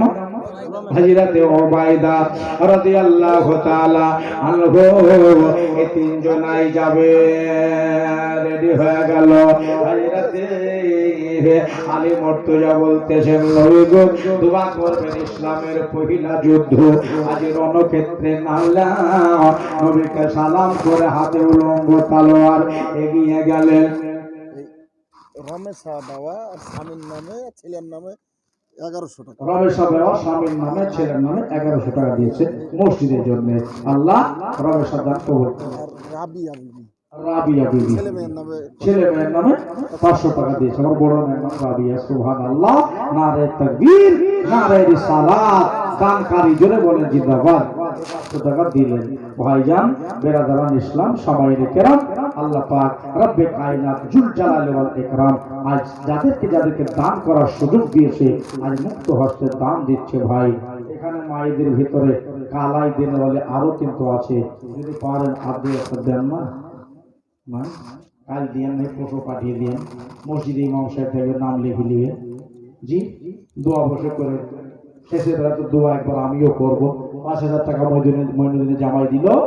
জি মিজান সাহেব আর আরো যারা দিয়েছে মা দিয়েছে 1100 টাকা। জি ভাইরা শুনেন আর আপনারা যে যাদের ছেলেরাল দরদে ভাইয়া রে আলী মুর্তজা নবীকে বলতেছেন আমি কহিলাম রণক্ষেত্রের দিকে এগিয়ে গেলাম। আমি হামজা আমার নবীজিকে সালাম দিয়া রণক্ষেত্রের দিকে এগিয়ে গেলেন। হযরতে ওবাইদা রাদিয়াল্লাহু তাআলা আনহু তিন সাহাবী ওবাইদা বলতেছেন আমি আমার তলোয়ার খানাকে মাটিতে খাঁচ করে গেঁথে দিয়ে নবীজির পায়ে এমনি করে হাত দিয়ে আমি চুম্মা খাইলাম। নবীর সামনে আমি ওয়াদা করলাম নবী গো আপনার সামনে আমি ওয়াদা করে গেলাম আমার বাঁ হাতে ইসলামী ঝান্ডা, ডান হাতে ইসলামার উলঙ্গ তলোয়ার, আপনার সাথে এটাই ওয়াদা করে গেলাম। আমার ভেতরে যতক্ষণ জান আছে নবী গো আর যতক্ষণ জান থাকবে আমি ইসলামের ঝান্ডা মাটিতে পড়তে দিব না। ওয়াদা করে নবীকে সালাম দিয়ে বেরিয়ে চলে গেলেন।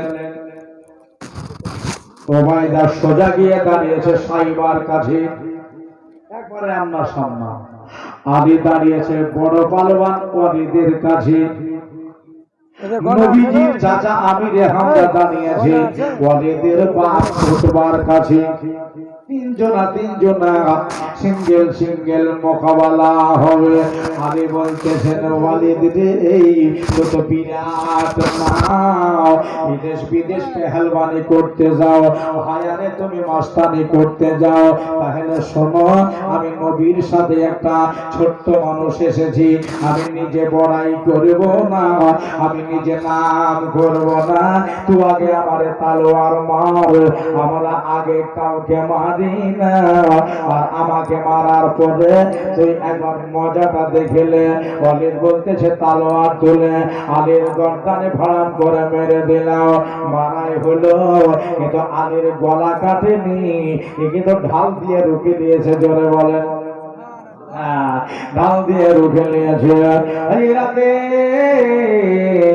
আলী বলতেছে ওয়ালিদ রে তুই তো মারলি, এবার আমারটা তুই রুখ, দেখি তোর কত ক্ষমতা। হাতের তলোয়ার ওয়ালিদের মাথায় মেরেছে, যেমনি মাথায় মেরে দেওয়া মাথা ফেড়ে বুক পর্যন্ত আপনার আলীর তলোয়ার ঢুকে গেছে। জোরে বলে আলীর তলোয়ার ঢুকে গেছে। মতো একে জাহান্নাম পাঠিয়ে দিল। আলী মুর্তজা তলোয়ারের আগে কেউ দাঁড়াতে পারে না। আমি হামজাওয়ার বাবাকে জাহান্নামে পাঠিয়ে দিয়েছি। কিন্তু ওবায়দা বড় কষ্ট চলছে যুদ্ধ চালাতে, তিন দিকে খেয়াল রাখতে হচ্ছে। কোন দিকে? নবীকে বলেছি ইয়া রাসূলুল্লাহ, আমার জান থাকাকালীন আমি ইসলামী পতাকা মাটিতে পড়তে দিব না। বন্ধুরা আমার, আমি যেদিকে খেয়াল, সামনেই দুশমন। ওই যে কাফের সাইবা বিরাট চালাক ছিল, তলোয়ার খানা তুলে মারবে তোমার, একবারে পা হাতের কোপটাতে কাজ করে মেরে দিয়েছে। আর যেমনি মেরে দেওয়া বাম হাতখানা মাটিতে ধাস করে পড়ে গেল। আচ্ছা, মাটিতে যদি পড়ে যায় ঝান্ডা কি উপরে থাকবে? নিচে দিকে আসছে। সবাই হাতে তালবান পিছন দিকে ঢেলে দিয়ে ডান হাত দিয়ে ঝান্ডা ধরেছেন। ধরে বলেন সুবহানাল্লাহ। আবার তুলে তালবার মেরেছে ডান হাতের ওপরে। আমার নবীজির সাহাবীর ডান হাত কেটে গেল। ওবায়দা বলতেছে আমি দুই হাতে নিরাশ হয়ে গেলাম, আমি দুই হাত হয়ে গেলাম, আমি না হাত হয়ে গেলাম, আমার আর হাত নাই। দুই দিক দিয়ে আর রক্তের ফোয়ারা চলছে, রক্ত পড়তেছে, আমার ঝান্ডা মাটির দিকে যাচ্ছে। হাত নাই যে আমি ঝান্ডা ধরবো, হাত নাই যে আমি ঝান্ডা ধরবো। আলী মুর্তজা রাদিয়াল্লাহু তাআলা আনহু বলছেন যে আমি দাঁড়িয়ে আছি আর আমাদের খেলা তো হয়ে গেছে। বলছে আমার হাত নাই তো কি হবে? আমি নিচে হামা গড়ে দিয়ে দিলাম, ওপর দিকে মুখটাকে করে আমার মুখটা আলগা করে একবার গাপ করে তার দিয়ে ঝান্ডা ধরে নিয়েছি। ঝান্ডার দামাট ওই লাঠিটা দাঁত দিয়ে ধরেছি, তুলে খাড়া করে দিলাম। আলী মুর্তজা বলতেছেন যে আমি বাঘের মতো আগে বেড়ে গেলাম। আগে বেড়ে যাওয়ার পরে ওই যে ৬০ ভাগে ২ ভাগে ভাগ করলাম, জাহান্নামে পাঠালাম। ওবায়দাকে তুলে নবীর কদমে ফেললাম। যে যারে পারে পারে রাগ লেগে গেছে। ওরে বাবারে, আমাদের ৩টা পালোয়ানকে জনমের মতো বিদায় করে দিল আলী। যে যারে পারে মারে। লম্বা ঘটনা একবারে ছোট করে দিলাম ভাই, কেন না আবার বক্তা আসবে আর বক্তার ওয়াজ শুনবেন। দরদি ভাই, আমার মা বোনেরা গো, বাচ্চা ছেলে দুটো হারিয়ে গেছে। মজার মাওজ এরা ঠিক পাচ্ছে না, এরা বাবা তালহারা হয়ে গেছে। মানে সবাই বড় বড় মানুষ, আমরা হলাম ছোট মানুষ। তবে ১৪৫০ মানুষে এরা করে নিয়েছে রে দাদা, ঘিরে ফেলেছে। ওই ছেলে দুটো তাকিয়ে দেখতেছে, এই একটা সাহাবীর দেখা পাওয়া গেল। সাহাবীর হাতখানা চেপে ধরে নিয়ে বলতেছেন চাচা গো চাচা, ওই দলের ভেতরে আবু জেহেল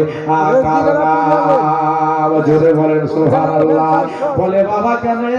বলে দুই ভাই যখন এসেছি, জোরে বলতে হবে একবার সুবহানাল্লাহ। দুই ভাই যখন এসেছে ওই আবু জেহেলকে মারবো, তারপরে গার্দ। ওরে বাবারে, এত তোদের সাহস রে! জোরে বলেন। 5 কেজি কালাই নাম করতে মানা করেছে হুজুর, নাম করতে মানা করেছে। 5 কেজি কালাই দেখেন দিয়েছে। নারে তাকবীর! আরে বক্তা আসছে, জোরে বলবেন না? নারে তাকবীর, নারে রিসালাত, নারে রিসালাত। 5 কেজি কালাইয়ের দাতা উলামায়ে আহলে সুন্নাত, জোরে বলেন জিন্দাবাদ। দেখেন আবার নতুন বক্তা আপনাদের সামনে হাজির হয়ে গেছে। নাম করতে বারণ করেছে। 5 কেজি কালাই কোন দরদি আমার জননী মা মসজিদের জন্য পেশ করে দিয়েছে। আল্লাহ তুমি কবুল ও মঞ্জুর করো, জোরে বলেন আল্লাহুম্মা আমিন।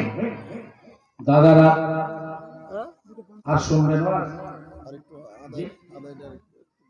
ও ভাই হারিয়ে গেছে, হারিয়ে গেছে।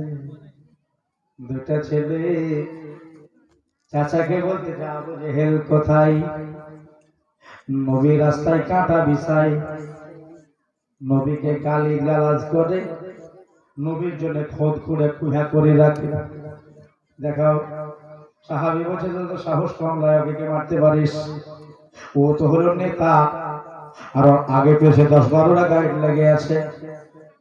বললো চাচা পারি আর না পারে একটু দেখিয়ে তো দেন, নাহি তোমরা ইন্তেকাল হয়ে যাও।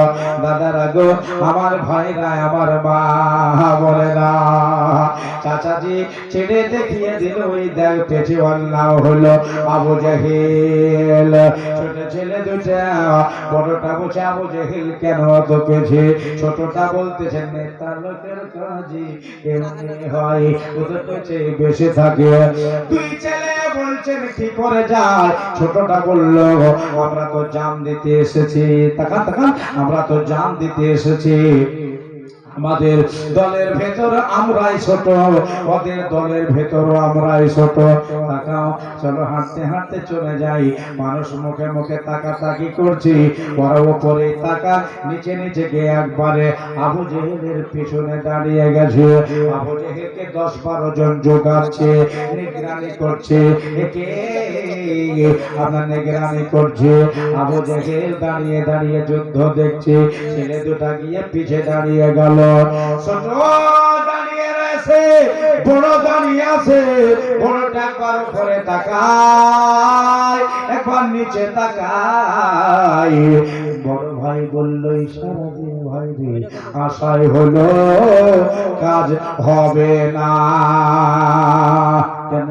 আবু জেহেল উঁচা মানুষ, যদি তলোয়ার মারে তো হাতে লেগে যাবে, হাত কেটে যাবে, মরবে না। যদি পেছন থেকে মেরে দে, পেট কেটে যাবে, মরবে না। যদি বলেন ঠিক কিনা? যদি এই দিক থেকে মারে পা হাতে লেগে যাবে, মরবে না। তবে একটা তলোয়ার যদি টান দিয়া কর্তারে মারতে পারতাম, তাহলে আবু জেহেল মরতো। ছোট ভাই সারা দিয়ে বসে ঘাবড়াও কেন, কে বললো মারতে পারবো না, তুমি দাঁড়াও ডানে, আমি দাঁড়াই বামে, একসঙ্গে মারবো আবু জেহেলের ট্যাঙ্গে। আর ট্যাঙ্ক কেটে যখন থপ করে পড়ে যাবে, তখন গর্দন হাতে পাবো না। বাবাই ওটাই করো। একসাথে আবু জেহেলের ট্যাঙ্গে মেরেছে, আবু জেহেল ধারাম করে পড়ে গেছে।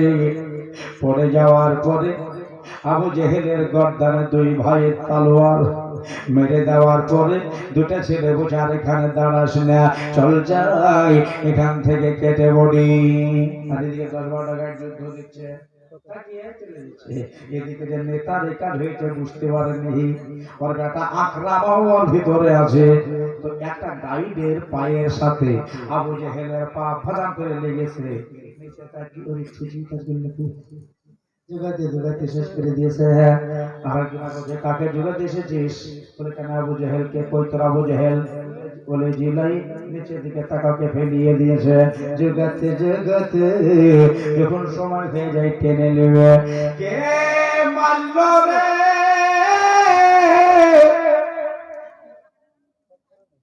চারিদিকে তাকিয়ে দেখলো কেউ নাই, কেউ নাই। তবে সামনে দুটা ছেলে টুপি মাথায় দিয়ে দরুদ শরীফ পড়তে পড়তে চলে যাচ্ছে। আকরামা বলল ওদেরই কাজ, ওরাই মেরে গেছে। 10 জোড়া মিলে দৌড়া, ওই ছেলে দুটাকে এক্ষুনি মারতে হবে। বলল দৌড়ায় গিয়া তাদের নাগাল পাবে না, এখান থেকে একটা তীর চালিয়ে দাও, আর দুটার ভিতরে যদি একটা কেউ লাগে তাহলে দুটারই নাগাল পাওয়া যাবে। ভাইরা আমার মা বোনেরা ঘর একটা তীর বাবা চালিয়ে দিল। 70-80 কিলোমিটার গতিবেগে তীরখানা উঠতে উঠতে গিয়ে লাগবে দোলা। বুদ্ধিমান বাচ্চা ছেলেটার পিঠে কাদাম করে লেগে গেল। পিঠে গাদাও করে লেগে গিয়ে একবারে কলেজা ফেরে সামনে দিক দিয়ে বাহির হয়ে গেছে। ছোট ছেলেটা বললো বড়টাকে, ভাই আমাকে সামলাও, আমাকে এটা তীর মেরে দিয়েছে। এই দেখে মনে করে আপনার কাপড় যেমনি ছেড়ে দেখা, একটা বদনে দুটা রক্তের মোজারি হয়েছে বাইরে।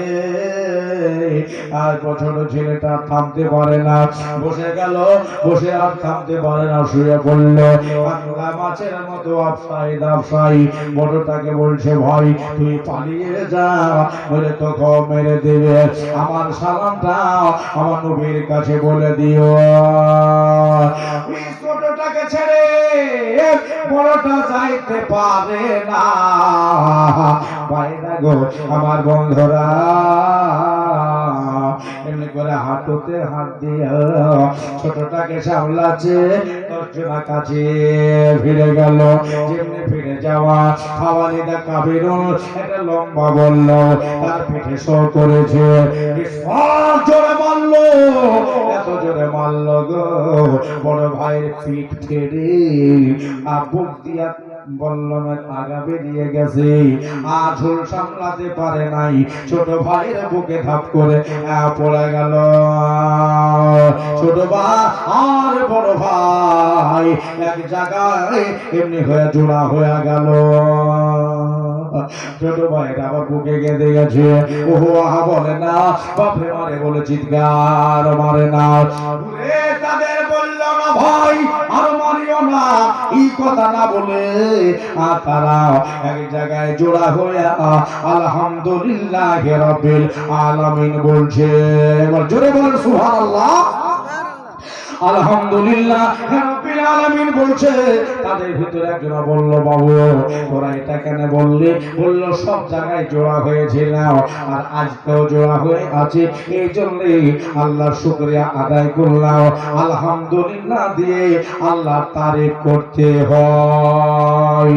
আকরামা এই রাগ সহ্য করতে পারেনি রে বাবা, আমার বাপকে মেরেছ, আমার বাপকে তুমি কেটেছ, তোমাকে দুনিয়া ছেড়ে বিদায় করে দেব, এই চলবে।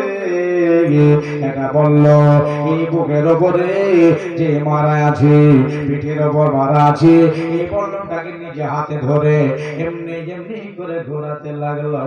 ভিতরে জান আছে, ভিতরে প্রাণ আছে, কলিজাগুলো কেটে কেটে যাচ্ছে, টুকরা টুকরা হয়ে যাচ্ছে, দুই ছেলে ছোট্ট হয়ে যাচ্ছে, কলিজার ভিতরে গলে যাচ্ছে। আমার ভাইরা বন্ধুরা রে আমার, আসো নাকি এই মুয়াজ আর মাওজের নামে মাত্র 11টা ভাই, মাত্র 500 টান করে টাকা। কাল কিয়ামতের দিনে এদের সাথে আল্লাহ যেন হাসর করে জান্নাতে জায়গা দেয়। মাত্র আমি মাত্র 11 জনকে 500 টাকার আবদার করলাম। মায়েরা ভাইরা একসাথে যদি পারেন দিবেন সুবহানাল্লাহ। দেখেন আল্লাহর বান্দা বসে থাকতে পারল না। এখানে লেখেন নাম 500 টাকা। সাইনুলের ছেলে মিস্টার 1000 টাকা। মাশাআল্লাহ, সাইনুলের ছেলে মিস্টার